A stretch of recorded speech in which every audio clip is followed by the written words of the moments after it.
Орой минь үзэгчтэй цензургүй яриа нэвтрүүлгийн энэ удаагийн дугаар эхлэхэд бэлэн боллоо. Манай өнөөдрийн зочноор Алтан дорнод Монгол компани ерөнхий захирал, Монголын алт үйлдвэрлэгчдийн холбооны тэргүүн Ганболд оролцож байна. Танд орой минь төргий. Баярлалаа, та бүхэнд орой минь төргий. За цензургүй ярианд давтаа морил. Би таны тухай асуулт бэлтгэх гэж хагаад Google эмээнээр Т Ганболд гэж хийсэн чинь сая 400 мянган илэрц гарч ирж байгаа юм.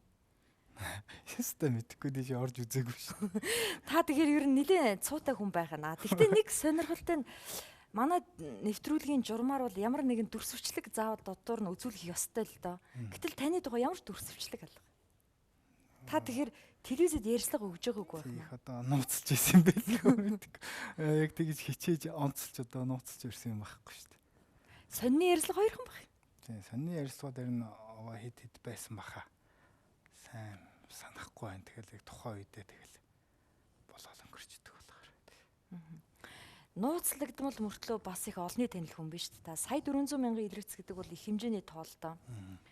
За тэгээ 2011 он шиг санагдаж байхын Алтан дорнод Монгол компаниг Gold Stream компани худалдаа авлаа 300 сая доллараар бидний шууган тарьсан. Гэсэн чинь нөгөө Gold Stream компани захирал нь Ганболд болж таарсан. Нөгөө Ганболд нь улсын хурлын гишүүний дүү Дэмбэрлийн дүү болж таарсан. Нэг ийм дуйланд игдсэн юм аа.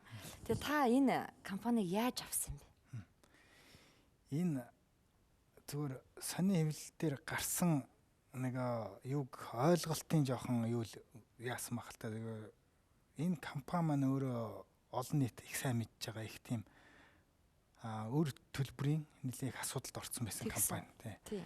Тэгэхээр энэ компани татварын болон банкны болон аж ахуйн нэгж хоорондын өөр төлбөрийн хэмжээ нийт 300 сая доллараар багцлагдчихсэн. Тэгэхээр тэр өөртөө юутэй тийм тухайн үед энэ гэрээний үнийн дүн угаасаа тэгж тооцогдож авагдчихсэн. Энэ яг нэг бизнесийн нэг компани авах, нийлүүлэх яах одоо янз бүрийн хэлбэрүүдийн нэг л дээ тэгж авч ийсэн. Зүгээр Дэмбэрлийн хурлын гишүүн Дэмбэрлийн их хурлын гишүүн болоог байсан л да Дэмбэрл ахтын 12 онд болсон тий. Тэгээ 12 онд болсон. Дээрээс нь манай хүнч бас нэг бизнес тэгж оролцоод байдаг тийм хүн биш л дээ. Өөрөө угаасаа нэг тийм эдийн засгийн чиглэлийн тийм шинжлэх ухааны чиглэлийн хүн шүү дээ. Тэрнээс биш яг нэг бизнесийн чиглэлээр л амьдралдаа тэр бизнестэй үл яг холбогдож өөрөө ч бизнест оролцож үзээгүй. Тэгэхээр Дэмбэрэл гишүүнийг бизнесийн хүн биш гэж тайлбарлаад байгаа ч сонирм байна л да. Худалдаа аж үйлдвэрийн танхимын дарга бараг насаараа хэлнэ шүү. Тэгэл яг энэ бизнес эрхэлж байгаа хүмүүсийн одоо тэр бизнесийн таатай орчин эдийн засгийн бодлого эднэр гэсэн яг тийм чиглэлээр үндсэндээ үйл ажиллагаа явуулдаг. Тэд нэр үйлчлэх үйл ажиллагаа явуулахаас биш одоо бизнес эрхлэх үйл ажиллагаа байхгүй. Өөрөө энэ худалдаа аж үйлдвэрийн танхим гэдэг байгууллага нь өөрөө ашигын бус төрийн бус одоо олон нийтийн байгууллага гэдэг статустай явдаг. Тэр хэв хэмжээнд л одоо тэр хязгаарлалтал үйл ажиллагаа явуулдаг. Өөрөө ч тэр чиглэлийн хүнэлтэй цэвэртэй. Алтан дорнод Монгол компаниг бол монголчууд юу гэж ойлгодог вэ гэхээр PowerShock гэдэг дээрэмчний компани. Монголын одоо бүх алтыг ухаж төхөнсөн. Монголд асар их өртөө. Тэгээд одоо Интерполоор эрен сурвалжлагдж байгаа ийм л хүн гэж ойлгодог. Компани ч гэсэн би тэр компани тухай нэг ийм мэдээлэл авсан. Нийт одоо шүүхийн шийдвэрийн 7 шүүхийн шийдвэртэй 10.9 тэрбум төгрөгийн өртөө. Үүний дээрээс нь зөвхөн татварын өрнөхэд 140 тэрбумын өртөө компани гэхээ энэ үнэн үү? Үнэн. Яг тухайн үед бол ийм нөхцөл байдал үүссэн байсан. PowerShock гэж хүн бол Монголд анх 1996 онд Монголд ирэл 97 онд энэ Алтан дорнод гэж компаниг байгуулаад тэгэл яг бас тухайн үед нөгөө зах зээл маань ч тийм байсан. Монголчууд ч бас төдийлөн уул уурхаан салбарыг бас төдийлөн ойшоох, ойлгох нөхцөл байдал зах зээл нь ч бас үүсээгүй байх үед бас илүү их мэдлэг туршлагатайгаар асуудал руу хандаад тухайн үеийн зүйлт холбоот улсын үеийн мэдээллийн бааз тэр үед ажиллаж исэн геологуудыг ажилд аваад бас яг бизнесмен хүний хувьд бол бас ухаалгаар овжноор асуудалд хандаад чамлалтгүй мундаг амжилттай ажилласан. Нийт манер одоо 2007 он хүртэл Монгол улсаас асуудалд ороод явсан явтлаа бол нийт Монгол банкнд зөвхөн тушаас алтны тоо хэмжээ нь 28 тонн алт байдаг. Энэ л их том тоолтой. Тэгээ яг бас ажилчдын тооч компанийн сар хүрээч гэсэн бас л Монгол тухайн үед бол их том байсан. За яг дээрэмч биш үү гэдэг нь өөрөө бас харьцангуй асуудал та. Мэдээж хэрэг энэ хүн Монгол улсын нэгдүгээр иргэн биш. Ашиг олохгүй л явж байгаа гадны иргэн. Тэгэхээр яаж хандах нь ойлгомжтой. Би тэр Оросын Forbes гэж сэтгүүлийн нэг сурвалжлагч ирээд нэг ярилцлага авч ирсэн. Би тэр сэтгүүлд их тодорхой айгу их товчхон хэлжсэн л дээ. Энэ хүн бол зүгээр нэг цэрэг чигсаалын цэрэг ирээд Монгол улсад Монголоос генерал болоод буцсан. Энэ бол Монгол улсад Монголын ард түмэндүүд бас байнгын өртөө, байнгын баярлалаа гэж дотроо залбирж явах ёстой л хүн гэж би өөрийнхөө хувьд бол одоо тэр үнийг таних хэмжээнд бол тэгж дүгнэе. Тэр компанийн бизнесийн мэдэх хэмжээнд. Тэгээд яагаад ийм их өртөө компанийг та худалдаж авсан? Хөөгүй яг үнэндээ хэлэхэд бол энэ өөрөө баахан тоо бодож үзэл цаана нь энэ алдагдал энэ давааг давчхаар цаана ашиг гарна гэсэн л цэвэр тооцоол дээр л явагдсан үндсэндээ бол. Тэрнээс биш одоо юу гэдэг нэг хүний одоо зовлон гүүрээд буян болъё гэсэн санаа бол үндсэндээ байгаа юм чи бизнес бодлогоор л энэ зовлонгийн давчвал энэний цаана ямар ч байсан ашиг гарах юм байна. Энэ алдагдлын цаана бол ийм ашигтай ажиллаж болох юм байна гэсэн тийм тооцоол дээр жоохон шантрах одоо имэх гэдэг юмнуудыг даваал нэг жоохон зөрөгтэй алхам хийсэн. Мэдээж хэрэг тэр чинь их мундаг айхтар зүйл биш л дээ. Тэр зориг гаргах, шийдвэр гаргах гэдэг чинь өөрөө секундны л ажил шүү дээ. Бодох маань өөрөө маш олон цаг, өдөр, сар байдаг баг. Тэр нэг яг эцсийн мөчөд заагаал нэг гарын үсэг зурах ч юм уу, шийдвэр гаргах чинь өөрөө секундны л ажил болохоор. Тухайд тэгэл яц нөө I will book he will boo гэдэг те. Нөө шавар тунсын шар эзэн хүчтэй гэдэг шиг. Нэгэнтээ нэг юм рүү орцсон байна. Одоо тэгэл тийм хүнд ийм хэцүү, ийм юуг бол гоншихноод одоо яах. Тэгэл одоо энийг сайн сайхан мундаг хүчтэй одоо тэгэл болгох энэ хүнд байдлаас гаргах үр ашигтай болгохын төлөө тэгэл өдөр шөнөгөл нөгөө одоо энгийнээр хэлэхэд нөө дагзандаа буу толгуулсан юм шиг л явж байгаа шүү дээ. Урагшаага тэгэл гүүхээс өөр арга байхгүй. Тэгэл зүтгэл байгаа. Та анх энэ компанийг авсны дараа үндэсний татварын ерөнхий газарт одоо сар болгон тэр бумаар өрийг төлөх график гаргая гэж санал тавьж исэн тухай би сонсч исэн л доо. Үндэсний татварын ерөнхий газар энэ саналыг хүлээж авсан уу? Одоо та өрөө төлж яваа юу? Тийм энэ заахаа өр төлбөрийн яг гол өр төлбөрийн асуудал мэдээж улсын өр төлбөрийн асуудал яригдах байх хамгийн түрүүнд. Улсын өр төлбөрийн асуудал гэхээр энийг бол их олон их сурвалжууд янз янзаар тайлбарлалт хийдэг. Зүгээр энэ яг улсын өр төлбөртэй холбоотой асуудал дээр л үндсэндээ яг тулгуурлаж энэ гэрээг засагтай буюу сангийн яам татварын ерхий газартай хилцэж хийсэн. Яг тухайн үед бол яг ямар нөхцөл байдал байсан бэ гэхээр эзэн өөрөө 2007 онд нэг ясны компани хаяад бас нэг нөхцөл байдлаас болоод өөрийнхөө бас нэг аюулгүй байдлаа одоо цухтаага гарцсан байдаг. Тэр оронд харж хандж байгаа энэ компани маань нөхдүүд маань бас тэр аж ахуйд бас тийм болгон хүний одоо өөр юмсыг хандахгүйгээр хандчихж байгаа. Нөгөө талаасаа ямар нөхцөл байдал үүсчих вэ гэхээр нөгөө хүн маань нөгөө гинтийн ашигын 68% татвар гэж тухайн үед гарч ирснээс үүдэлтэйгээр Монгол улс намайг ийм их хэмжээний хохиролд учрууллаа. Орос Монголын эдийн засгийг одоо хөрөнгө оруулалтыг хүлэн дэмжих одоо энэ гэрээ олон улсын бичиг баримт зөрчигдөж байна гэдэг үндсэн дээрээс нөгөө хүн маань олон улсын арбитрын шүгт Монгол улсын засгийн газраас $1 тэрбум хэмжлэг өгчөж байгаа. Хохирлоо гэсэн. За тэгэхээр нөгөө талд нь Монгол улсын засгийн газар чинь ялах уу ялагдахгүйгаа мэдэхгүй шүү дээ. Шүүх ямар шийдвэр гаргахыг урьдчилан хинч тааж чадахгүй. Тэгэхээр энд чинь нөгөө талаас нь төр бас тухайн үедээ татварын баахан янз янзын төрлийн шалгалт оруулаад энэ дээр чинь тодорхой хэмжээний татварын баахан өрнүүд гаргаад тавьчихж байгаа. За ийм татварын зөрчлүүд байсан байна. Тэгээ ийм хоёр өнцгөх дээрээс одоо нэг ясны ингээд процесс өөрөө 3-4 жилийн хугацаатай явагдаж байгаа. 2011 оны 4 сард алдаагүй бол санаж хахад 4 сард байна уу да. 11 оны 4 сард билүү дээ одоо яг Стокгольмын арбитрийн шүүхийн шийдвэр гараад Монгол улсын засгийн газар 68% татвар тавьдаг нь одоо бол зүй ёсны асуудал. Энийг бол одоо төлөх ёстой гэсэн шийдвэр гарсан. Тэгээд үндсэндээ ийм байдал нөхцөл байдал үүссэн. Тэрнээс биш одоо тэгээд энээс улбаалаад яг нөхцөл байдал ямар болох вэ гэхээр эзэнгүү хаягдсан компани эд хөрөнгө үлдсэн эд хөрөнгөн дээр Монгол улс ялсан гэдэг утгаараа өөрийнхөө татварын үр авлагыг авах болохоор хуулийн дагуу бүх юмнууд банк, аж ахуйн нэгжүүдэд ихэнх нь банкнуудад барьцаалагдсан байсан. Тэгээс Монгол улсын татварын байгууллага энийг авах гад бүр нэлээд олон яамдууд, агентлагууд, хүчний байгууллагууд, хууль хүчний байгууллагууд нэгдсэн том нийтдээ бараг 11 12 субъектээс бүрдсэн ажлын хэсэг байгуулагдсан юм шалгалт хийсэн. Өмч хөрөнгө Монгол Улсын засгийн газар одоо энэ татвар өөр төлбөртэй авч болох алтан орон төсөв юм байна. Тэгээ энэ дээр нөө бүх юм хуулийн дагуу барьцаалагдсан болохоор тэр барьцаалагдсан санхүүжүүлжсэн банкнуудын яг гарцаа бахгүй барьцаа болчиход байгаа болохоор Монгол Улсын засгийн газар үлдэж байгаа мөнгөн хөрөнгөнд хөрвж болох боломжтой юм нэг 500 сая төгрөг орчмын эд хөрөнгө л байсан. За. Авах авалга нь бол бүр хэд дахин их. Тийм байна. Яг энэ нөхцөл байдал дээрээс би санал болгосон засгийн газарт. Энэ компани үр төлбөрийг би барагдуулъя. Барагдуулаад энийг барагдуулахад нь тодорхой би урьдчилгааг нь хий. Тодорхой хугацаа ийм график тохиръя. Гэхдээ ямар ч хэсэн та нар 500 сая төгрөг авахгүй. Би энэ мөнгөийг чинь бүгдийг нь одоо хариуцъя даая төлье. Ажиллах боломжийг олгооч. Тамга тэмдэг, лац ломбоо аваач. Айн чин үндсэндээ нөхцөл байдал нь бол татварын ерөнхий газар, шүүхийн шийдвэр гүйцэтгэх байгууллага, дотоодын цэрэг хамгаалтанд авцсан юм чинь бүр бүх юм ингээд лацсан ломбцсон л компани. 11 он гэхээр Батулдын засгийн газар байхan тийм үү? Тийм үү. Батулд ерөнхийсээ тухайн үед байсан. Тэгээд яг тэр тухайн үед засгийн газрын тогтоол гараад энэ компанийг дампууруулж төрийн өмчт эд хөрөнгийг авч татвар өөр төлбөрийг барагдуул гэдэг ийм тогтоол үргэлж гарцсан байсан. Тэгэл нөгөөдөл нь аваад барагдуулаад ингээ ихээр үндсэндээ хөрөнгө нь 500 сая хүрэхээргүй өрөнгө үлдсэн. Тэгээд ямар ч утгагүй байдалд орсон. Эдгээр мухардалд орсон байсан. Тухайн үед засаг дүр одоо тэр ажлын хэсэг бол.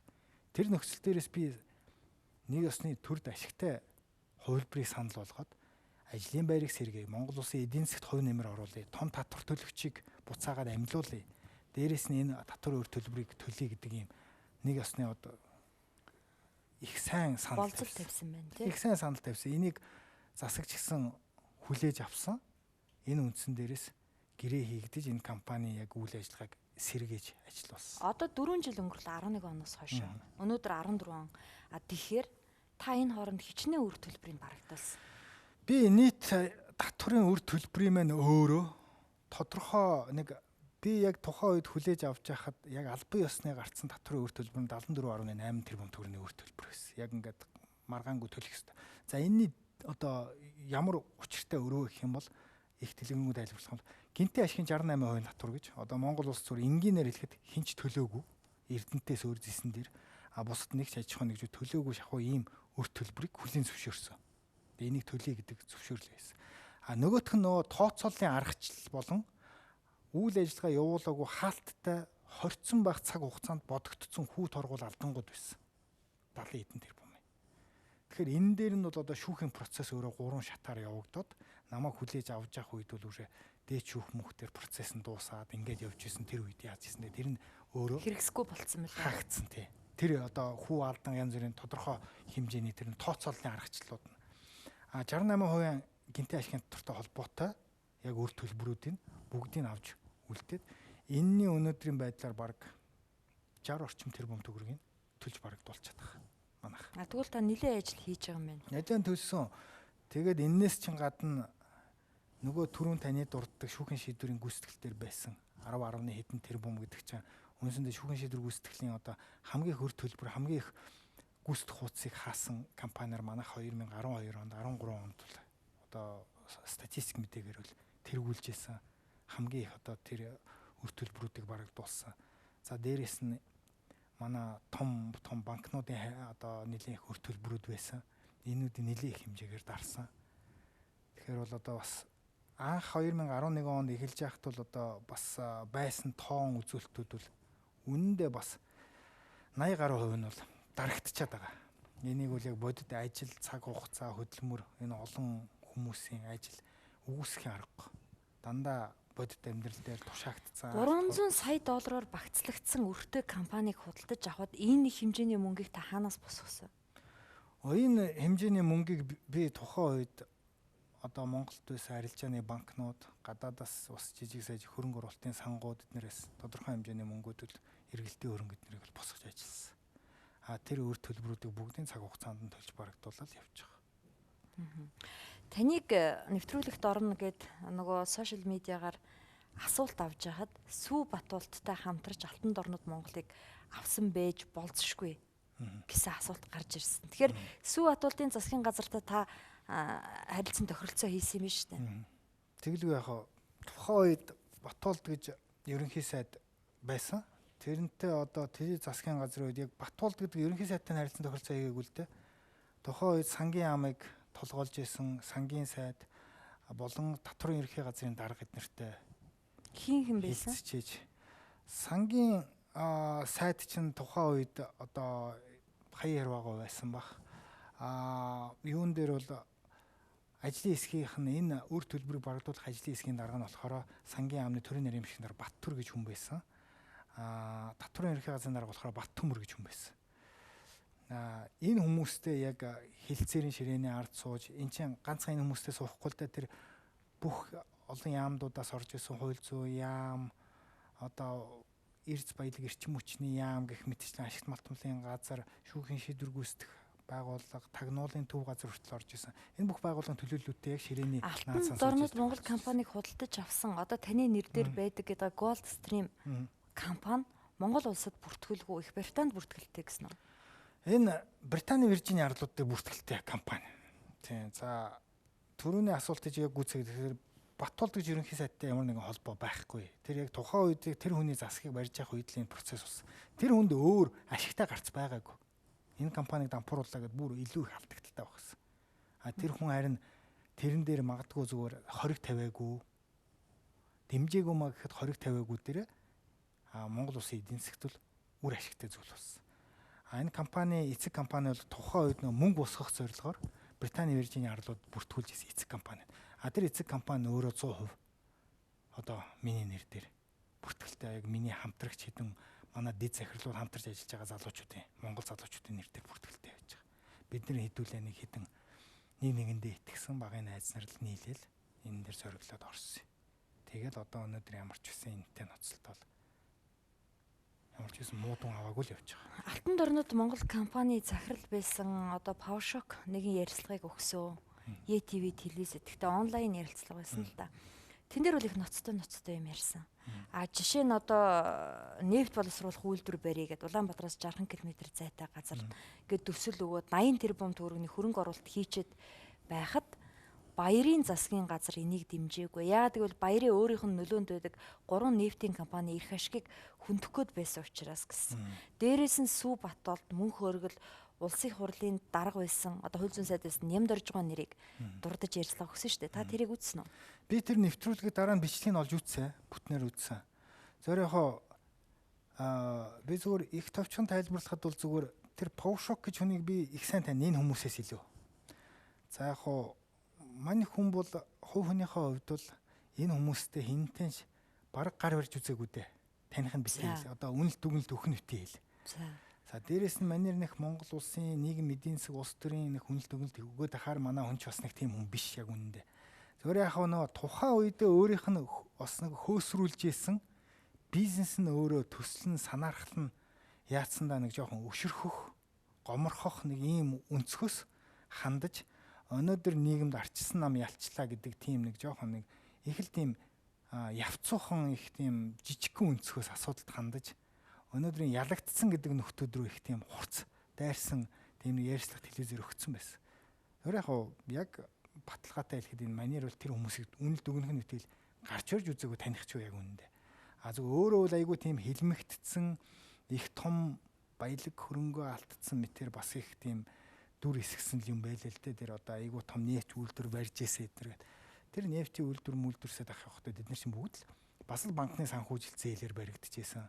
Тэр үр төлбөр зээлийг би өнөөдөр төлөөл явж байгаа. Тэр тухайн үед бас нэг жоохон өөрийн романтик сэтгэлгээгээр асуудалд хандсан. Өнөөдөр Монголд Оросоос түүхийн нефть оруулж ирээд Оросын нефтийн зах зээлийг хаагаад энчээ манер Монголын нефтийг хангамж шиг юм утоп жоохон романтик юмнууд тухайн үед их ботцсон. Тэгээд яг нөгөө гадны хүний Монголд хийж байгаа хөрөнгө оруулалтын жишгээр 10 төгрөг оруулсан бол тэрийг 50 төгрөг гэж бүртгэдэг. 50 төгрөг оруулсан бол тэрийг 500 төгрөг гэж бүртгэдэг.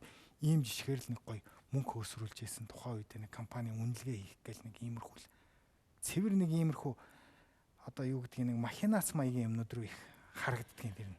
PowerShock 97 онд Монголд орж ирсэн тийм үү?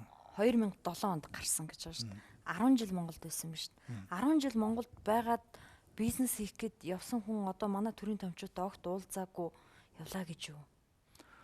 Уулзах нь уулзж исэн бах уу их олон хүмүүстэй мэдээж хэрэг тэр том мөнгөний эргэлтэн дээр явж исэн, том асуудлыг эрхлээд явж исэн тэр чинь өөрөө хүртэл дипломат номертой машинтай ерөнхий сайдаас дутахаарг бол урд хойно баахан гүпэртэл давхдаг байсан хүн л дээ. Тэгэхээр мэдэх одоо тухайн үеийн улс төрийн томчууд зөвөр яг би яг сүүлийн үеийнхэн тэр манерыг үндсэндээ тэр үе чинь манитыгаа тоож харьцаарчгүй амтан байсан юм чинь тэнгэрийн үнэл байсан юм чи одоо зөвөр балраад Орос руу явцсан хойно их л янз янзын тодгүй байсан хүмүүстэйгээ уулзаж цаг өгж өөрөө урилга өгж уулздаг байсан тэднэрийнх нь нэг нь би л байсан баг. Тэгтээ бас яг би бас нэг Орос хэлний нэг жоохон барьергүй тэр одоо харилцаа холбоо Оросуудтайг ажиллаж байсан туршлага энэ дээрээгээр манертай чөлөөтэй харьцдаг байсан. Зүгээр манерийн хувьд бол яг надад өгсөн мэдлэг ойлголтын хувьд л манер тэр муу хэлээд байгаа тэр улсуудтайгаа бол тийм төдийлөн харилцаа бол байгаагүй. Тэр л худлаа.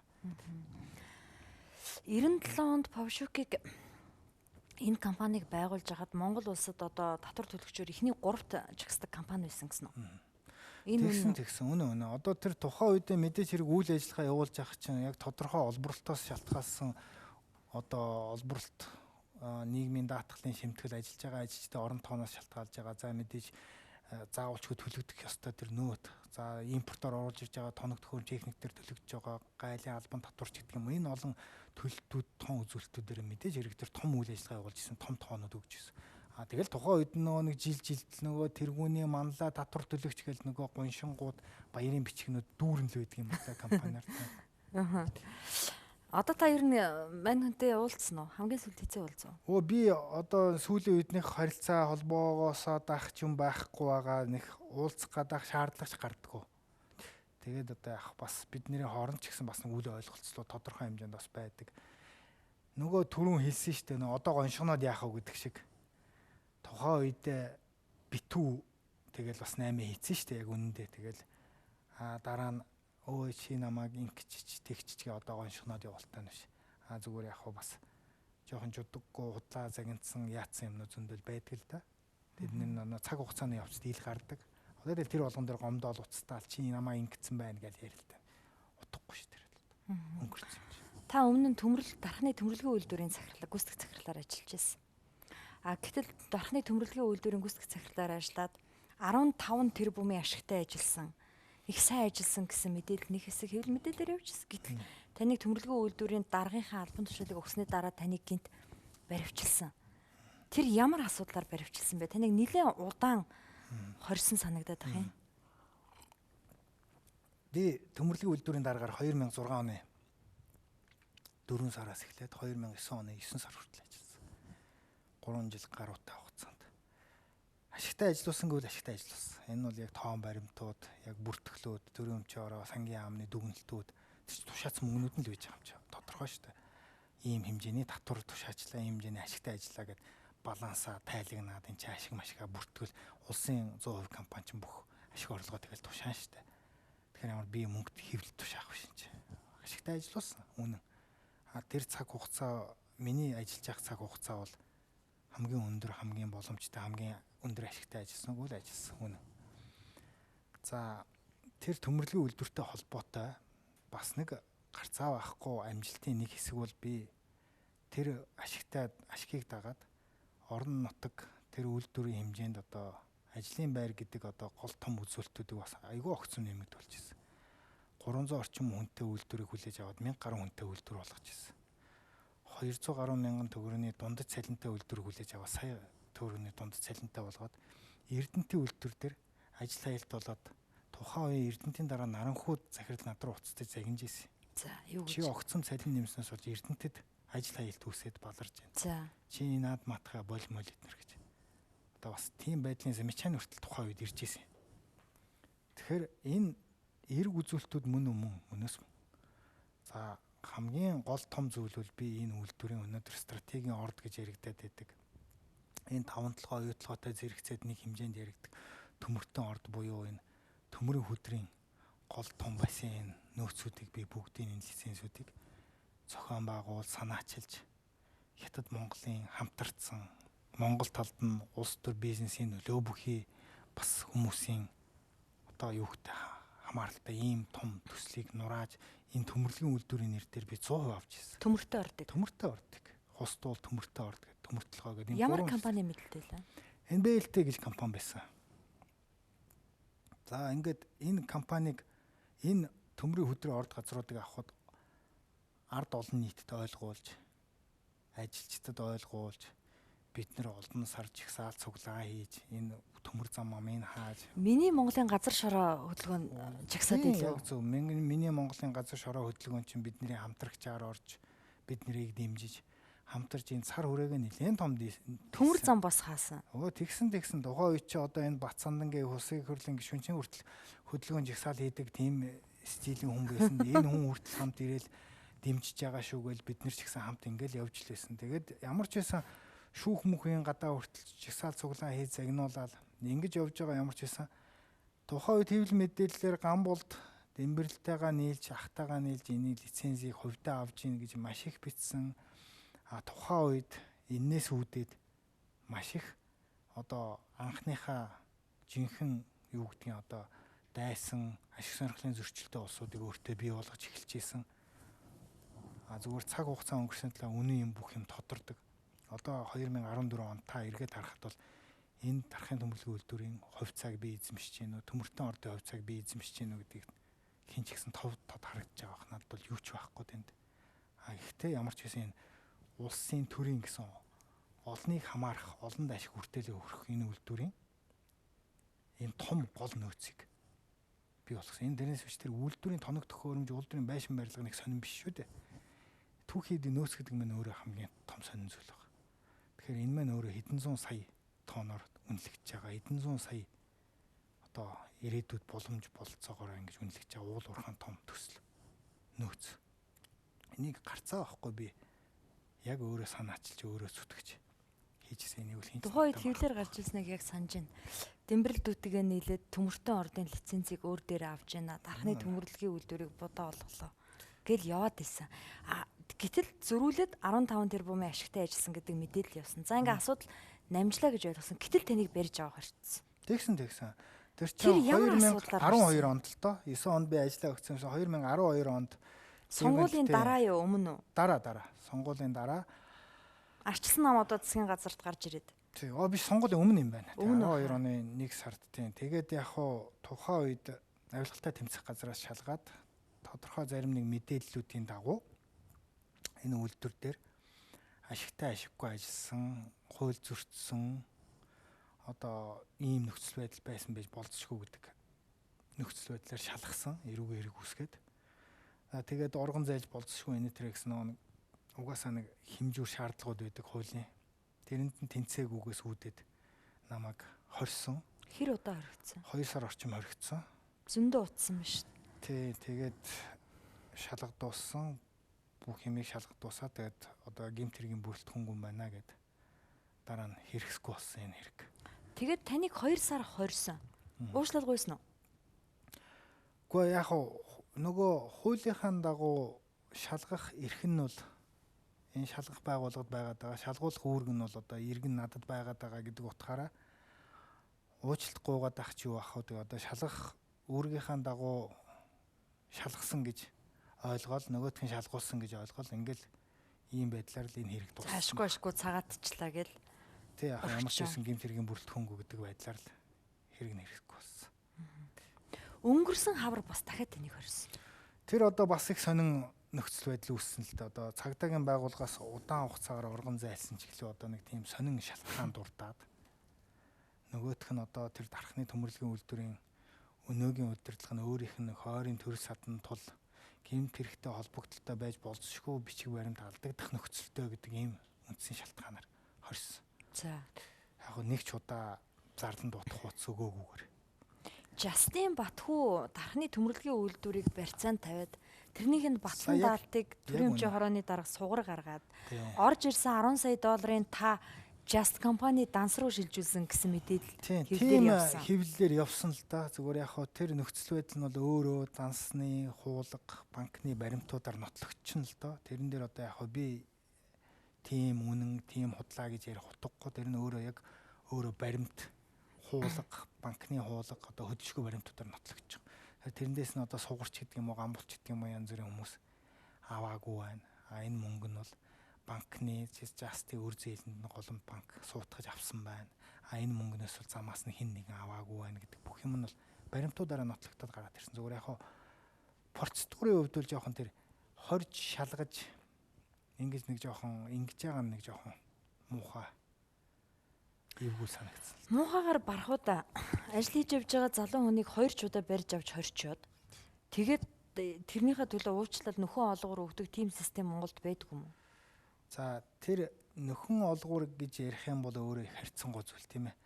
Би эрүүл мэнд зэндэ болий зүгээр яг хийж байгаа ажлынхаа өрөөнд эдийн засгийн үр ашиг, эдийн засгийн алдагдал гэвэл энэ чинь би нэр хүндээс гадна өдөр тутмын үйл ажиллагаагаа алдагдуулж энэ чинь хэвийн бус байдал үүсэж байгаа. Эннээс болж үүсэж байгаа алдагдлууд гэх юм бол зөндөө их байна.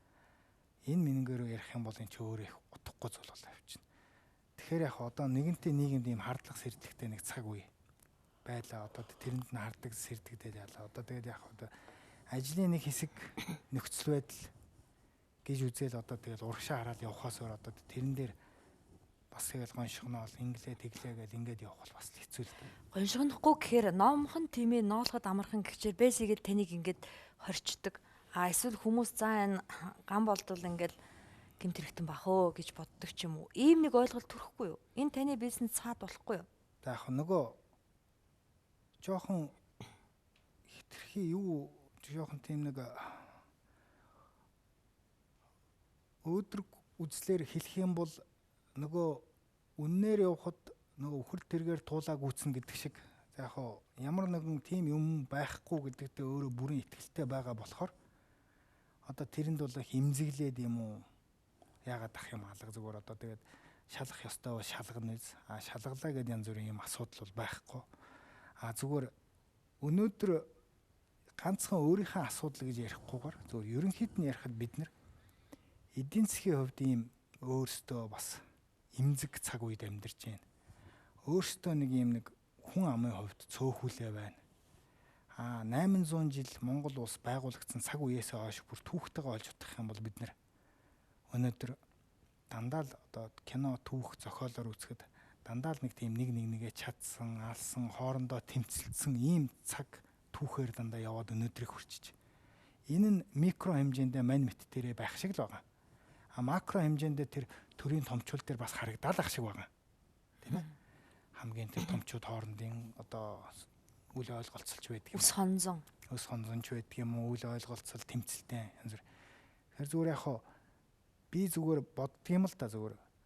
Бид нэр хэн нэгэн ах гэж их ярьдаг. Орос ах ч гэдэг юм уу, хятад ах ч гэдэг юм уу. Тэгэл саяхныг хүртэл одоо дөнгөж саяхан хүртэл том тийм сөргөлдөөнүүд их олон жил явагдлаа л да. Өргөн нарийн төмөр замч гэдэг юм уу. МСС-н Зүвженкон зүвч гэдэг юм уу. Тэгэхээр бид нэг л юмыг их сайн ойлгох хэрэгтэй. Бидний амьдралыг өөдөн татах, биднэрт тус болох, биднэрээс өөр хинч байхгүй. Биднэрт ямар ч ах байхгүй. Энийг маш сайн ойлгох хэрэгтэй. Тэр гоё дипломат харилцаа олон улсын үг хэллэгэнд хууртаж тэр улсын ерөнхийлөгч уйлаад эднэрийг дагаж хоолоонч уйлаа гэдэг. Путин уйлчлаа гэж нэг хаан хамаагүй орс хэлж мэдэхгүй, орсын соёлыг судлаагүй дагаж уйлах гад эдэг эднэр тийм уянгаа хэлттэй байж болохгүй. Хитэх зохиолын дуу, хитэх энэ янз бүрийн уянгийн сериалууд үзсээр байгаад их тийм уярамтгай болсон юм шиг. Романтик болсон байна. Тэгэхээр биднэрт бол янз бүрийн тийм ах байхгүй. Өнөөдөр хүчрхэг гүрнүүдийн дунд завсар амьдарч байгааг бүгд мэдж байгаа. Бид нар өөрсдөндөө л найдах хэрэгтэй. Бид нар 3 сая төрсөн ах トゥ байх хэрэгтэй. Тэрнээс биш Орос ах бидэнд хизээч байгаагүй. 70 жилийн туршиж байгаагүй. Энэ зүгээр л улс төр байсан, систем байсан. Тэгж ойлгох хэрэгтэй. Хятад ах биднэрт байхгүй, Америк ах биднэрт байхгүй. Өнөөдөр зүгээр наад захын жишээнээр Америк ах тэр дэлхийн ах бусад оронд яаж хандж байна? Орос ах маань тэр өөрийнхөө төрсөн дүүнэртэй яаж хандж байна Украин мэт. бид нар тэрэнд нэг уянгаа хэллээр Орос ах маань ирлээ, Хятад ах маань ирлээ. Просто бид нар өөрсөндөө найдах хэрэгтэй. Бид нар нэг нэгнийхээ араас чанга атгаад нэг жинхэнэ төрсэн ах トゥ 3 сая илүү болж чадах юм бол бид нар харин жинхэнэ амжилтанд хүрнэ.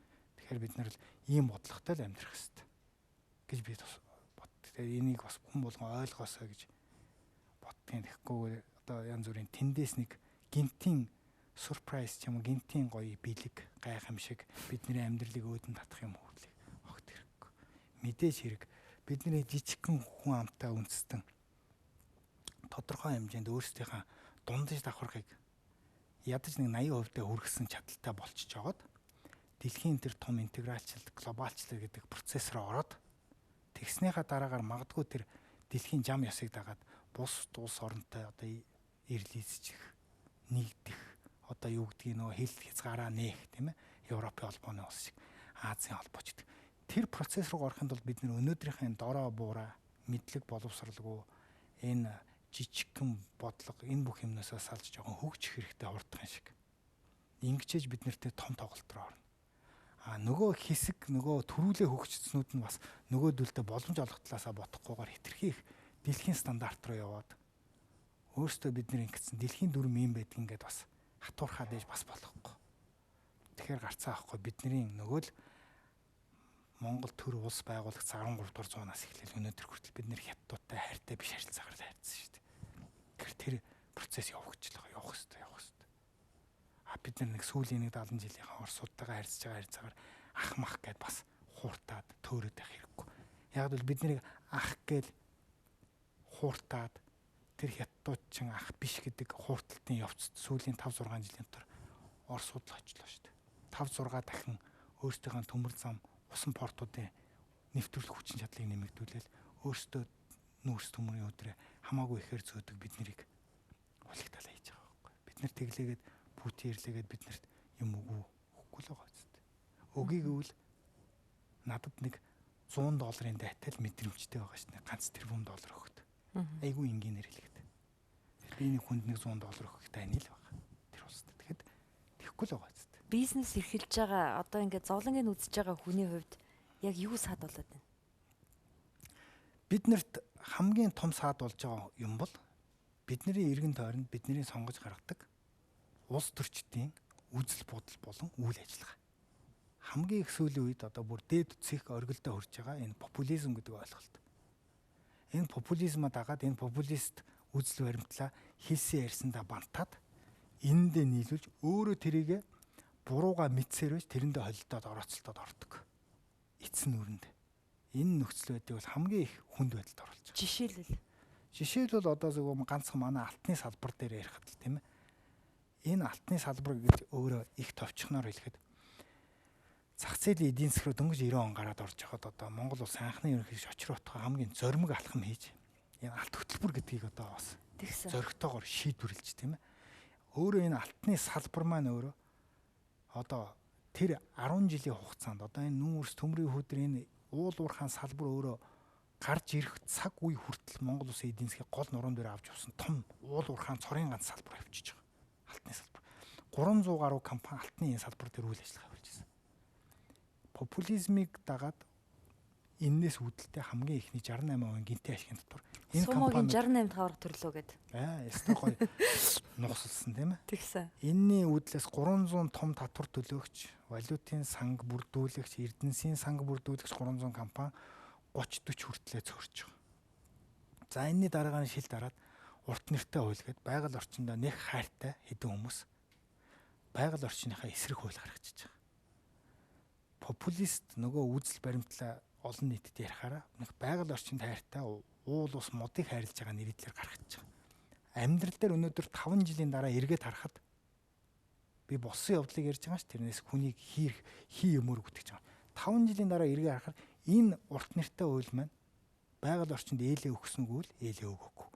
Энэ нь нэгдүгürt эдийн засгийн хувьд маш их хохиролтой болсон. Хуулийн дагуу тухайн үед үйлчлэлээс хуулийн дагуу компани зөвшөөрөл аваад хөрөнгө оруулалтыг банкнаас зээл аваад байдгаа хийгээд үйл ажиллагаа явуулж байгаад нэг өдөр тэрийг зогсоогоод бүх юм нураачиж байгаа. Нөхөн болохоор амлцсан. Нөхөн болохоор өгөөгүй. За дээрэс нь ингээд эзэнгүү орхигдсон талбаанууд дээр чинь эзэн компани байтугай өрөөсгөл нөгөө нинжа эднэр гэдэг ийм шин нэр томьёо үзэгдлүүд гарч ирээд энийг чинь ухдаг. Тэгвэл нөгөө эн чинь өөрөө хориотой эзэнгүй зүйл болцсон болохоор эргээд нөхөн сэргээх хариуцлагатай эзэн байхгүй. Энэ цаг үед нэмэгдсэн байгаль орчны хохирол нь үйл ажиллагаа явуулж исэн цаг үеэсээ хэд дахин илүү болчихж байгаа. Тэгэхээр эн чинь өөрөө байгаль орчныг хайрлаад ийн үү, сүйтгэхэд байгаа хууль үү гэдэг. Тэгэхээр энэ дээр санаатлагч зарим нэг гишүүд нь болохоор шоронд хийгээж цаазаар аваач гэсэн баг байдалтайгаар асуудлыг ярих гэдэг те. Тэгээ бидний яг нөгөө түрүүний таны асуултаа айгу уйлд байлгаад маш өрөөсгөлөөр асуудал хамдаг. Нэг хэдэн аж ахуй эрхлээд баялаг бүтээж байгаа гэж зарим нэг нь яриад байдаг. Баялаг бүтээгч гэдэг их гоё нэр томьёогоор. Энэ хэдэн компаниудаа нэг тийм дайсан мэтээр хардаг. Энэ айгу муухай тий. Энэ улс төрчид маань нөгөө энгийн баялаг бүтээдгүү масс сонгогч нар таалагдахын тулд цөөхөн хэдэн ажил хийж байгаа татварын дийлэнх 80-90% бүрдүүлж байгаа компаниудтайгаа тийм харьгасаар муухайгаар ханддаг. Дайсгансан байдлаар цэвэр дайсгансан байдлаар. Ийм дайсгансан байдлаар ханцаараад өнөөдрийг хүртэл гадаад зах зээл үн ханшиг гэхээсээ илүү дотоодын ийм дайсгналц маань өнөөдөр эдийн засгийг бараг 50-аас дээш хувьд нь унгаач чадах. Нөхцөл байдал бол ердөө л тэр. Тэгэл энэ дайсгналц маань нэг нэгнээсээ давах гэсэн популист үзэл баримтлууд, ийм худлаа хоосон хийрхлүүд эргэл яг бид нарыг бизнест уг нь гай болохгүй явах хэрэгтэй шүү дээ улс төр. Тийм туслахгүй маа гэхэд одоо нөгөө бизнесийнх нь хилдэг штэ. Одоо дэмчгээ болио бити саад болооч л гэдэг. Саад болохгүй байх нь өнөөдөр баг чухал болчиход энэ л да дэмжих гэхээсээ илүү бити саад болооч л гэж байгаа.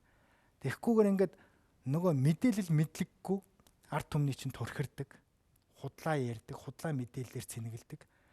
Тэнгүүт нөгөө ард түмэн чинь өөрсдөө ингээд бүр нөгөө мэдээлэл мэдлэггүй улсууч нэрээ тийм ч юм болов энэ мундаг том төрийн түшээ хүн хэлж байгаа юм чин гэдэг байдлаар асуудалд хандаад нөгөө юм руу чин эргээд өөрсдийнх нь баталсан хуулийг зөрчих байдлаар ханддаг. Нөгөө нинжа, нөгөө орон нутгийн иргэд.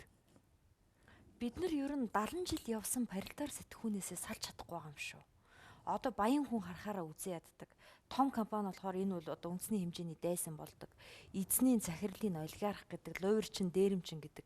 Энэ бол зүгээр нийтлэг хандлага болсон юм шүү дээ. Манай хэвлэл мэдээллийн ч гэсэн ер нь одоо том болж байгаа компаниудад их дургу эзний олигарх гэж бичдэг ч юм уу, дээрэмчин, луурчнаар нь дууддаг. Ийм байдал та нарт маш их мэдрэгддэг үү? Яг үнэ. Энэ бол одоо яг нийгэмд хамгийн их буруу үүсэж байгаа нөхцөл байдал. Тэгэх гээд байгаа бол хуулиа өөрчлөөд систем өөрчлөх хэрэгтэй. Тэгэхгүйгээр бид нар 90 онд зах зээлийн эдийн засаг руу ороод арчсан либертар эдийн засгийн онол монлыг дэвшүүлээд ингээд өнөөдөр амьдрал явж байгаа тэр яг дүрмээрээ тоглох хэрэгтэй. Тэгэхгүйгээр нэгнийгээ жоохон ажил хийж байгаа нэгнийгээ олигарх гэж хочлол янз янзын байдлаар буруу талаас нь сурталчилж нийгэмд ард түмэнд олонх масст буруугаар таниулж ингэж одоо хорлон сүтгэх ажиллагаа их явуулдаг. Яг үнэндээ үл тэр Монголын олигархууд гэдэг байгаа нэг хэдэн компаниуд байгаа л да өөрхийн аймтай. Эднэрийн бүх нийлбэр дүнгуудын нэмээд үзэхэд дэлхийн тэр бомтнууд гэдэг байгаа Forbes-ийн жагсаалтанд байгаа нөхдүүдийн 100 дугаар орин орохгүйс Монголын бүх компаниуд нийлээд. Бид нар ч өөрөө 20 жилийн настай ийм зах зээлийн эдийн засгтай улс оронд өөрхийн аймтад нөгөөдөл нэг янз янзын аргаар татвараа нууж нэг үзэл, ил гаргаж нэг үзэл, аргалж нэг үзэл, янз янзын байдлаар явбал зүдэрж ядж байгаа нэг эдэн энэ компаниудаа ямар их хад үзэл. Манай татвар өндөр байна тийм үү? Тийм учраас татвараас нуугдж байна. Тийм учраас нэг компани маш олон 10 жижиг охин компанитай болж байна. Яг үнэ. Хийж ойлгож болох уу? Яг үнэ. Үндсэндээ өнөөдрийн манай татварын тогтолцоог улс төрчид энэ салбарын сайд нар юу гэж ярьдаг вэ гэхээр Монгол шиг сайхан жижигхэн бага татвартай 10% татвартай улс байхгүй л хамгийн бага гэж ярьдаг ш манай хаач. Дэлхийд дээр хүртэл хамгийн бага нь баг татварын диважин гэж ярих гэдэг. Яг үнэндээ бол ийм жижигхэн хүн амтай үйлдвэрлэлийн цаг уурын ганцхан улирлын үйлдвэрлэл барилга цаг уурын нөхцөл байдалтай дээрээс нь ийм нүүдэлчин менталитэтэй ийм ард түмэнд тэр 10% татвар гэдэг чинь мэдрэмжийнхээ хувьд 80% татвар шиг мэдрэгдэнэ. Нэгд нөгөө талаасаа 10% татвар чинь ганцхан биш маш олон 10% татвар байгаа. За хүн ам нөөт аж ахуй нэгж За аж ахуй нэгчин дотроо 3 тэрбум хүртэл 10, 3 тэрбумаас жоохон дээш чи ашигтай болчиход 25. Гэт ингээд энэ олон аргууд чи явсаар байгаа. Тэгсээр байгаа эн чинь ашигт малтмлын нөөц ашигласны татвар инэ тэрэгээд ингээд явсаар байгаа эн чинь бараг 70-80% хүрнэ. Нэг талаас. Нөгөө талаас энэ нөгөө жижигхэн насжилттай энэ хідэн компаниудаа дэлхийн тэр 200-300 жилийн компани бизнесийн харилцаа өгч улс орнуудынхтай харьцуулах гэдэг энэ айгүй өөрөө тэнэг асуудал байхгүй. Зүгээр одоо бизнес эрхэлж байгаа хүнийхээ хувьд энэ бизнесийн салбараар одоо юу гэдгийг тодорхой хугацаанд бас нэг зовлон жаргал дунд нь холилдоод явж байгаа хүнийхээ хувьд хэлэхэд бол энэ компаниудыгаа нэг жоохон хөл дээр нь босгож томруулж хүчрэх том компани болох. Тэрнээс задарж 50 MCS, 50 номинч гэдэг юм уу 55 богд байгуулуулахгүй төлөө том үндэсний том авраг компаниуд гаргах боломжийг олох үүднээс энэ ашигын татварыг ядаж авахаа болох хэрэгтэй. Нойлох хэрэгтэй. Тэгжээж над компаниуд ч өнөөдөр нэгдэж том компани болж төр өнөөдөр барьцаанд орж бонд усгадаг биш.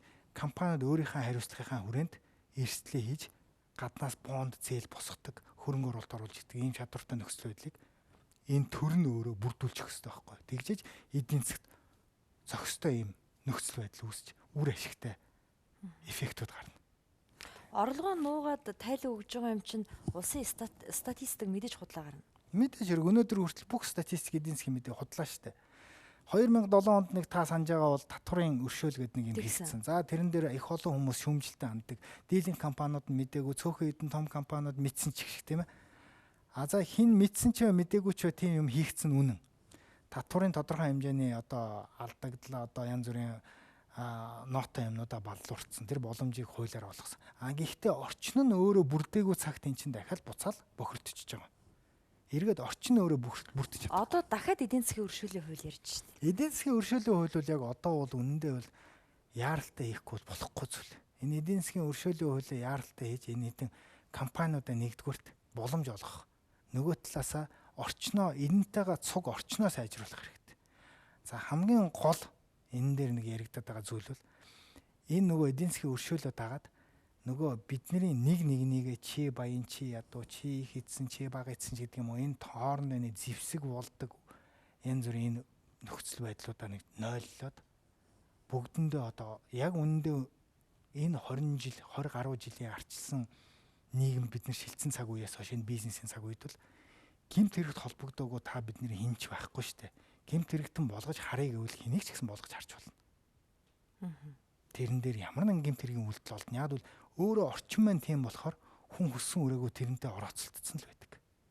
Тэгэхээр энийг өөрөө сайжруулж цэвэрлэж бүх хүмүүсээ нэг одоо хин нэгнээсээ барьцаагүй хин нэгнээсээ тийм нэг харт түүхгүй болгоод ийм бүгдэнд нь шинээр зөв гараанаас ажиллах боломжийг олгож өгөх хэрэгтэй. Би тэгж л боддог.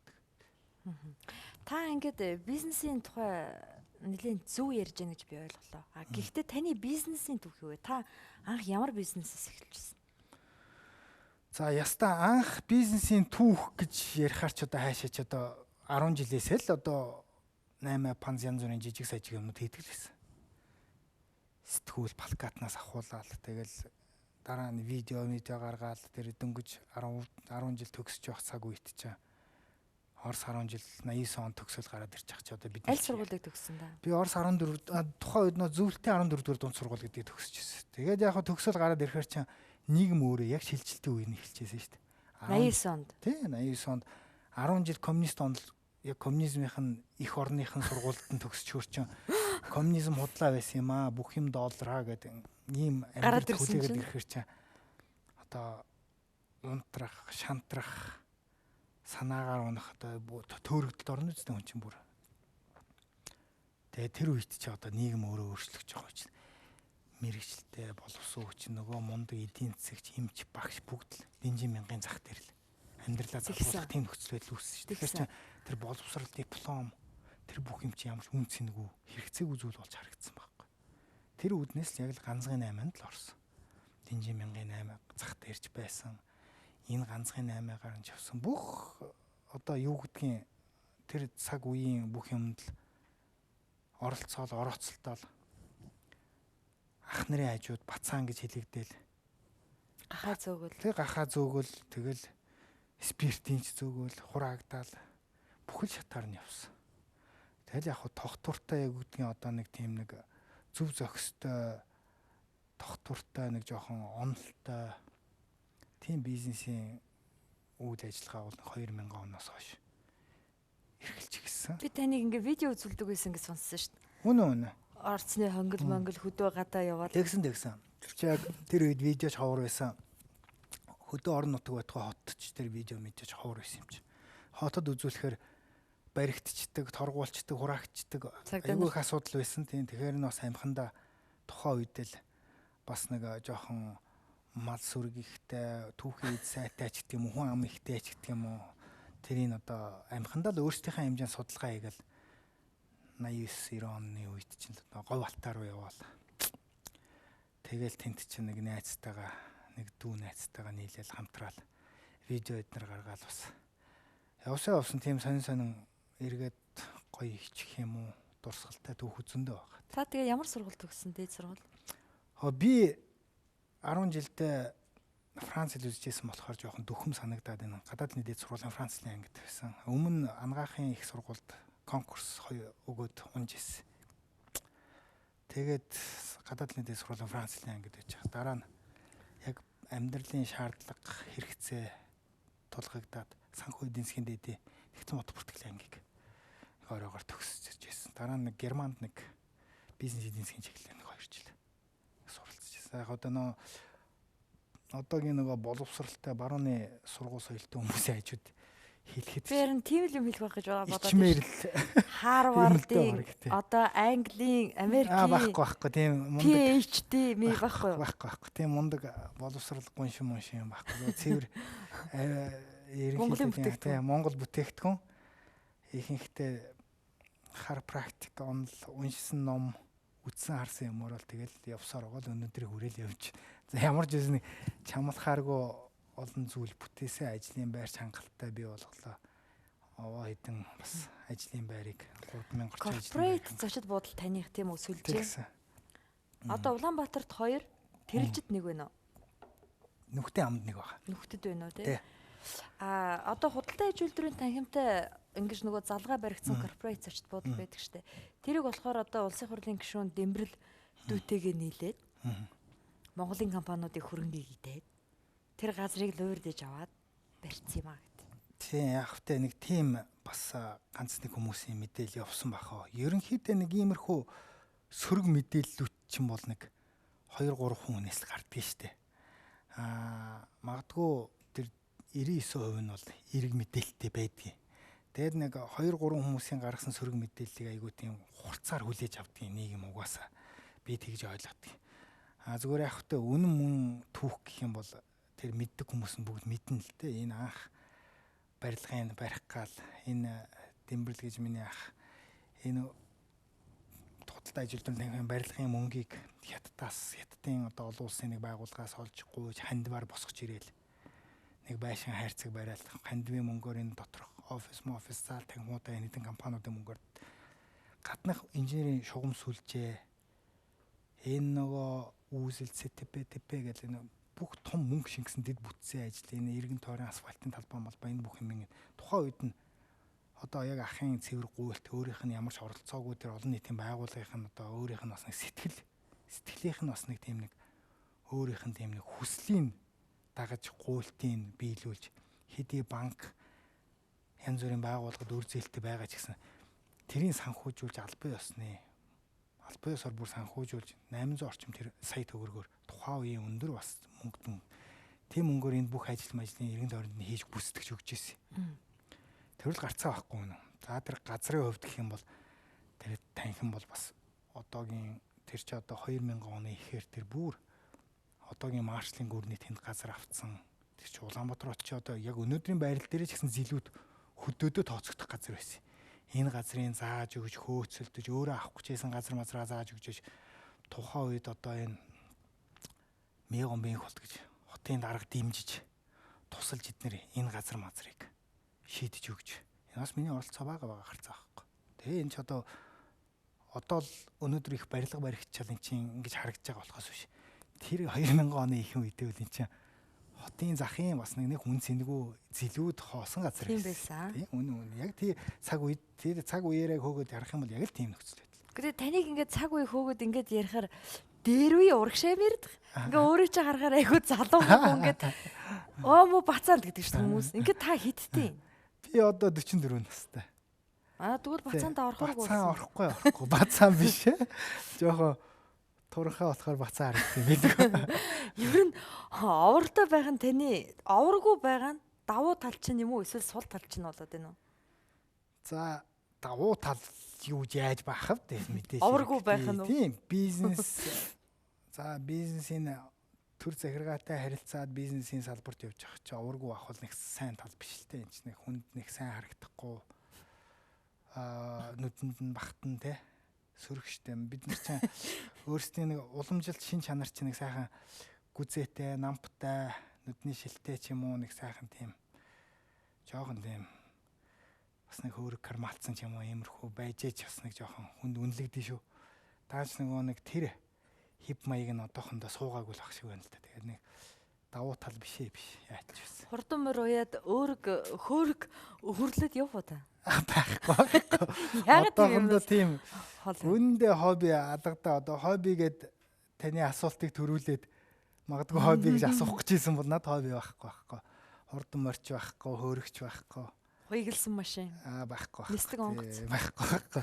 Янз бүрийн гольф, сакс, волейбол алин тоглолт гэдэг. Яста цэвэр нөгөө өөрийнхөө хийж байгаа ажил жоохон тийм нөгөө өөрийнхөө хувьд нэг жоохон тийм хобби болгоцсон юм уу да. Тэрэн дээрээ жоохон ингэ халуурал хийдэг. Тэрийг өөрийнхөө амьдралд Гэтэ таны бие жижигч бэлчээр том юм шиг байгаамаа.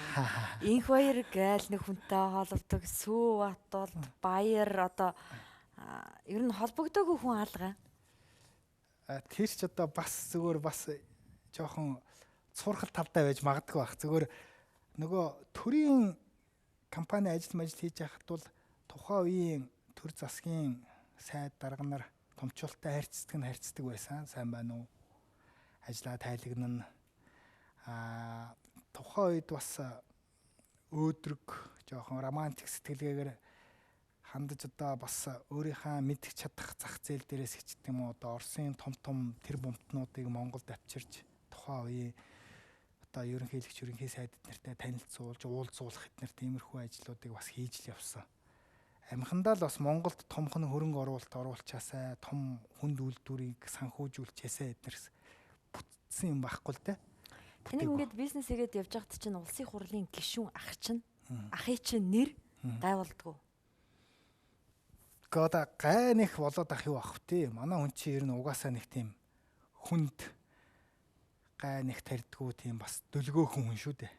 Хоргүй хүн гэдэг юм уу да. Өөрөө нэг яг хийж байгаа болгоны чи их хурлын гишүүнтэй холбоод идэг. За ингээд луур хийгээд авсан гэдэг. Йоо тий яг мэдэх хүмүүс нь бол тэгж ярихгүй. Яг огт мэдхгүй тийм мэдээлэлээс жоохон хоцрогдмол тиймэрхүү угаасаа энэ жижигхэн зах зээл шүү дээ. Улаанбаатар хот чинь л өнөөдөр Монголын үндсэндээ хов жив мэдээллийн зах зээлийг тодорхойлж байгаа бол салбар шүү дээ. Тэгээ нутаг бүс шүү дээ те. Энэ бүс дотор нэг сая 200 мянган хүн амьдарч ялаа гэдэг идэвхтэй улс төр бизнест нийтний явж байгаа. Тэр улсууд дийлэнх нь мэдэндээ. Тэмбэрл өөрөө ямар нэгэн мөнгө төгрөгөнд орооцолтдгоо, сонирхолгүй тэр төлийн хүн биш. Дүүн бол тийм 8 чин, ийм чин, ийм юм гэдэг бүгд ялах салгана. Тэр утгаараа бол гайгүй би нэг ахыгээ тийм юмд одоо надад гай боллоо. Над тэгнээс болж инглээ тийм байхгүй. Бусад амьдаануудтайгаа та хэр холбоотой байдгүй? Харин наадах чаа олон гам болдууд биш үү? Бага. Шүд гам болд, уруул гам болд, хамар гам болд гэдэг. Энд чи юу лтэй. Тэр нэг юун дээрээс бас уншижсэн юм аа нэг Монголын хамгийн их түгээмэл нэр гам болд гэсэн. Хамгийн их 13 мянга гэдэг гэсэн гам болд гэсэн. Тэгэхээр нөгөө гам болд ах нартай их найз гам болд найз ч байгаа, гам болд ах нар ч байгаа. Тэгэл яг нөгөө их олон гам болд байдаг болохоор бодвол нөгөө юу гэдэг юм шиг байна. Нөгөө тэднийг ялгах нөгөө нэр томьёонууд байдаг юм шиг байна. Тэгэл би ч бас нэг хамар гэдэг хочлогдсон. Уруул гам болд гэж байгаа бас миний нэг дотны найз ах. Тэгэл одоо Дэлдэн гам болд гэж бас нэг найз байгаа. Тэгэл одоо та бүхэн мэдэндээ тэгэл хөлбөмбөгийн холбооны бас нэг ах байгаа. Найз ах одоо морь гам болд гээл те. Улс төрийн дотор ч гэсэн зөндөө олон гам болдууд үйдэг гэсэн халдсан гам болд эднэр гээл те. Таны нэр орсон Хамар Гамболд гэдэг нэртэй холбоотой өнгөнүүд байдаг. Та мэдэх үү? Би нэг ганц нэгийнх нь юу мэднэ. Яриач ганц Тий. өнгөө ярьж өгöd Тий. тэгээд нэвтрүүлгээ дуусгая. Тий, би нэг нэг олон жилийн өмнө нэг хамрын хід дээр явж байгаад тий. Тэгэхэд нэг одоо миний нэг хамтрагч одоо найз болдгоо залуу маань олон жил нөгөө Америк англиар явцсан хүн ч одоо бас дэлхийн бас нэг Монгол ахуй хэл маягаас төсөөрцөн мэдээлэлс. Нөгөөх маань уцтаад асуудаг. Уцс чинь тасарсан хаана явсан бэ гэхээр би зөвөр нөгөө хамрын хід дээр явжсэн болохоор амьдаагийнхаа хід дээр явж гинэ гэж хэлчихсэн. Тэгсэн нөгөөдөг ч байгаа юм. Гамболдын хід гэж байдаг юм уу асуучихсан. Тийм нөгөө хyd. За та бүхэн ярилцлагын цаг ингээд дуусчих шиг байна. Танд одоо манай үзэгчдэд одоо яг хандаж хэлэх үг байна. За нэг ийм юм ярих гэж ирсэн чинь мөнх байсгалаа асуусангүй дээ. За яг хөтэ нөгөө хийж байгаа салбараараа ярих юм бол мэдээч хэрэг одоо яаралтай тулгамдж байгаа манай эдийн засагт маш чухал асуудлуудын нэг үл гарцаа байхгүй. Энийг одоо улс төржүүлж популизм руу оруулахгүйгээр шийдэх ёстой. Энэ жагсаалтанд өнөөдөр намрын чуулганы хилцэх ёстой жагсаалтанд орсон байгаа асуудал урт нэртэй хуулийн дагаж мөрдөх журамтай холбоотой асуудал байгаа хуулийн. Энийг одоо яаралтай шийдээсээ энийг тойрсон зөндөө олон хилцүүлэг ярилцлагууд болж исэн. Янз бүрийн хурал цуглаан байнгын хороо олон газруудаар болж исэн. Тэгээ энэ дэр л нэлийн ойлгомжтой тодорхой юмнууд ярьсан байгаа. Энийг одоо хурдан шийдээсэй гэж бодож байна. За яг нь нэлтэй хууль чинь хэдэн онд гарлаа? Энэ хууль маань өөрөө 9 онд батлагдсан. За одоо өнөөдөр байлаа 5 жил хэрэгжиж чадаагүй байгаа хууль. Тийм байна. Өөрөө үндсэн хуулиараа бол 2 жил хэрэгжиж чадаагүй хууль хүчингү. Ашиг малтмлын хуулийн дээрээ зааснараа бол бас 2 жил хэрэгжиж чадаагүй нөхөн олгоно олгодоогүй бол одоо хэрэгжээгүй хууль гэж тооцоод хүчингү болсон байна. Гэтэл энэ хүчингү болсон хуулийг бас жоохон нааштай зөв талаас нь болгох гээд ингээ оролдохоор буруу талаас нь мушгаад байгаа энэ процессыг болиосоо. Энийг одоо жоохон асуудалд эрүүлэр хандаж бид нар одоо бол эдийн засгийн хувьд бол уналтынхаа бас нэлээд доод цэгийн одоо бас одоо ухаарахгүй бол бас бүр хэвтчихэр хэмжээнд явж байна. За нөгөө талаасаа нэг жоохон стандарт бус юм ярья гэх юм бол зөвхөн яг бизнесийн хүнийхээ хувьд бодож явдаг нэг бас нэг танилцуулсан энэ олон эдийн засгийн зөвлөлүүд дээр танилцуулсан нэг хуулийн нэг санаа бодол байгаа. Энэ бол Монголын банкны дахь дансны халдшгүй байдлын тухай хуулийг яаралтай хийгээсэ бид нар нэг Швейцар шиг улс орн шиг юм статустай болж хувирахгүй бол өнөөдөр энэ төмрийн хөдөрч гэдэг юм нүүрсний үн биднээс хамаарахгүй энэ юмд найдаж энэ жоохон зөвхөн нүүрсээр амьдэрдэг зэсээр энэ үн өсөөд биднээс аваатахаасаа бид нар их нийлүүлээд мөнгөтэй болох юм гэсэн юм өөрсдөөс хамааралгүй зүйл рүү анхаарсан дор өөрсдөөс хамаарах зүйл рүүгээ анхаарад нөхцөл байдлыг улс төр нийгэм эдийн засгт өрнөж байгаа дэлхийн энэ нөхцөл байдлыг ашиглаад жоохон оновчтой алхмууд хийгээсэй л гэж бодож байна. Банкны дахь дансны халдшгүй байдлаар манайх ч одоо 20 сая төгрөгөөс дээшээ гүйлгээ хийх юм бол хяндаг болцсон шүү дээ. Тэгээ энэ саяхан тийм нөхцөл байдал үүсэл яг тэрний чинь дараагаар гарч байгаа сөрөг үр дагавар нь юу вэ гэхээр маш их олон хятадын хадгаламж эзэмшигчнэр Монголоос гараа явчих жишээ нэ. Гэтэл биднэрт юу хэрэгтэй вэ гэхээр бидний өнөөдөр шүүрийн шанах шиг ийм нээлттэй дансны одоо бодлого маань өөрөө ямар ч хүн энэ шүүрийн шанах шиг өнтер хөрөн мөнгө хадгалах эрсдэлтэй гэж үсээд энэ Монголын банкнот ч өөрөө чартаа тэгээ байдгаараа чартаагаад ажиллаад байдаг уналтанд ороод байдаг ийм нөхцөл байдалтай байна. Тэгэл нэг ганц Bank of China ороод ирлээ гэдэг сургаар бүгд айдаг, бүгд хэвлэл мэдээллээр эсэргүүцдэг. Ийм нөхцөл байдлыг бидний хууль эрх зүйн орчин үүсгэж байна л да. Би юу хэлээд байна вэ гэхээр өнөөдөр Монголын банкнд данс эзэмшиж байгаа хүний зөвшөөрлгүйгээр данс руу халтах бүх эрхийг хаах ёстой. Ингэжээж бид нөгөө улс төрийн байна уу, бизнесийн байна уу, атаархал, жөтөөрхөл, өшөө авалт энэ бүх зэвсэг хийдэг юм аа нэгдүгээрт авч хаяна. Хоёрдугаарт энэ олон улсын шин чанар том үр өгөөж нь юу вэ гэхээр өнөөдөр Си Жинпин гэж хятадын шинэ удирдагч гарч ирээд тэр Жо Юнкан, тэр Бошелайч гэдэг юм уу том улс төрийн хүч одоо лидерүүдийг тэрийг дагсан бизнесмэнүүдийг тэрийг дагсан асар их мөнгө урсгалуудыг бүгдийг хааж, хавчиж, хөөж, гаргаж, хурааж энэ. Энэ цаг үед бол хятадын тэр нөхцөл байдал бол бас л зугцсан, дайцсан, мөнгөө хаашаа хийх үү гэсэн юм сандарлын нөхцөл байдал үүсэж байна. Украины дайнаас үүдээд Оросын асар их мөнгнүүдээр Европ, Америкийн санкцууд тавигдаж асар их мөнгүүд бас хаашаа орохоо мэдэхгүй байдалд орж байна. Дэлхий дээр статистик судалгаагаар 10 триллион доллар бохир гэдэг нэр томьёотой явдаг. Бохир гэдэг нэр томьёо маань өөрөө өнөөдөр хүчрэх дэлхий дээр одоо бодлогыг нэвтрүүлж байгаа Америк нэгдсэн улс гэдэг юм а Европ холбооны улсуудын үзэл бодол, дайн, улс төрийн одоо аливаа үйл ажиллагаанд хамтраагүй тэр мөнгө төгрөгийг бохир гэж нэрлэж байгаа. Энийг бол эрүүгийн янз бүрийн нэр томьёо хэллэгээр оруулцдаг. Тэгэхээр энэ мөнгөний 30 орчим хүн Швейцард дамжиж байгаа. Үлдсэн өнөөдөр зүүн өмнөд Аз буюу Сингапур, Хонконгоор дамжиж байна. Тэгэхээр энэ мөнгийг өнөөдөр бид нар Монголд төвлөрүүлж хадгалах, энийг эдийн засгийн эргэлтэнд оруулах ийм том боломж болцоож байна. Тэрнээс бид нар туйлын арчлагч, туйлын зөв цэвэр эднэр гэдэг ийм туйлын гэж юм байхгүй. Өнөөдөр бүх юм харьцангуй онолоор эдийн засгч бай, физикч бай, бүх юм харьцангуй онолоор. Та энэ саналаа ер нь энэ улс төрийнхэнд дээрсэн үү? Тэг яг хоо энийг бол улс төрийн хүрээний бас шийдвэр гаргах хэмжээний олон хүмүүст бүр цаасан дээр боловсруулаад хуулийн төсөл хэмжээнд нь боловсруулаад танилцуулах презентац нэрийг хийсэн л дээ. Тэгээ яг хоо бидний нэг эмзэглэдэг зүйл чинь одоо тэр Америк уурлах байх, Европ уурлах байх гэсэн нэг юм айц байна л да. Бас яг нөгөө бид нар чинь FATF эднэр гээл одоо янз бүрийн нэр томьёотой антитерроризм мөнгө угаах эднэр гэсэн ийм юмд нэгдээд орцсон. Баахан гэрээ конвенцч гараа урьдсан. Тэгэхээр энэ бол өөртөө болохгүй бид нэр саарлтж байгаа дарих гэж сагарах гэж байна. Тэгэхээр буцаас хар улс орон болчих гэдэг юм уу. Ийм үзэл баримтлууд байгаа зүгээр яг уучлаарай.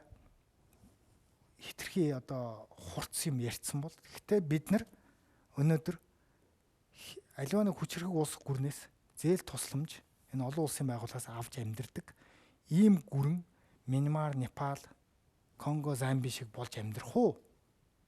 Эсвэл жоохон тодорхой хэмжээний зориг гаргаад, золиос гаргаад том алхам хийгээд Швейцар шиг ч юм уу том эдийн засгтай дунжид аврах нь нийт хүн амын 70-80% эзэлсэн ийм том зоригмог алхам хийх үү гэдэг дээр мэдээж хэрэг ямарваа нэгэн амжилт үйл ажиллагаа бол тодорхой хэмжээний золиос, тодорхой хэмжээний зориг шаардна.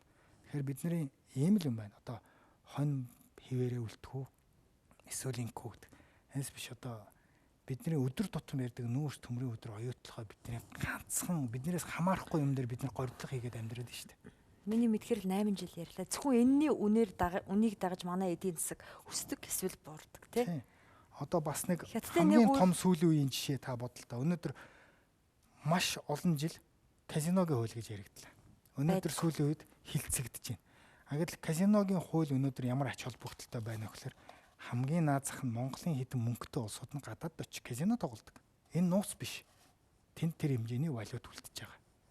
За нөгөө талаасаа өнөөдөр хятадын том их газраас бодлохоор Макаогийн сүүлийн 10 жилд асар том хөөсөрсөн казиногийн орлого төр асар том уналт үүсэж эхэлж байна сүүлийн жилүүдэд. Энэ юу вэ гэхээр хятадын асар их том мөнгөтэй хүмүүсийн тоглолтын дээр хяналт тавьсан их газраас. Тэгэхээр өнөөдөр Макаогийн казиногийн орлого 60% унтсан байх жишээ. То есть мөнгөтэй хүмүүс нь тэнцээ тоглохоо байгаад эхэлж байгаа. Мөнгөтэй баян хятадууд ч гэдэг юм. Өнөөдөр казиногийн бол Монголд хэрэгтэй. Бидний энэ дансны алдшгүй байдлаа хийгээд казиногоо цогцоор нэгээд хажуухаан орчныг сайхан бүрдүүлээд өгөхөд казино тоглодог гадных нь тэр их мөнгөтэй улсуудын лимит хүүгээр тоглоулдаг. Тэр мөнгийн тэр халдшгүй байдлаар хамгаалж чаддаг. Энэ бүхнийг бүрдүүлэхэд дандаа биднээс хамаарсан, биднээс шалтгаалсан зүйлүүд байна. Тэгэхэд бид нэр юун Чингис Бонд 1.5 бай. 1.5 их $80 болох боломж. Богинохон хугацаанд шууд боломж харагдаж байгаа. Түүхий эд нийлүүлдэг орон байдаг. Эсвэл нүүрс зөөдөг, нүүрсний өн өсвөл амьдрдаг, тэгхгүй бол гуйлагчин байдаг. Энэ юунаас үнэхээр залхачл байна л да. Эннээс гарахын тулд таны санаа бол зүгээр л санагдах. Тэгээд улс төрчнөр дэмжиж байна уу? Танаа намайг таж ардын намайг гүшүүн шүү дээ. Тэгэлгүй яг хоо сонсоод бол их сайн дэмжиж байгаа. Тэгтээ нөгөө улс төрчд хүмүүсийн чинь бас нэг хүндрэлтэй эмзэг юмнууд маань нөгөө олон улсын харилцаа, дэлхийн олон улсын конвенц гэрээ, инээ тэрэ гэдэг нэг иймэрхүү юм дээр хэмзэг ханддаг юм шиг л байна л да. Гэхдээ мэдээж хэрэг бас нэг муу цаанч тусгаар тогтсон суулс байна шүү дээ бид нар ч. Өнөөдөр тусгаар тогтсон суулсынхаа нөгөө давуу талаа өнөөдөр нэг өөрөө нэг толгой мэдээд өөрөө нэг шийдвэр гаргачих юм л юм уу хийх ёстой л гэж би зөвхөн хувийнхээ хувьд, эргэн үнийхээ хувьд бодож байгаа.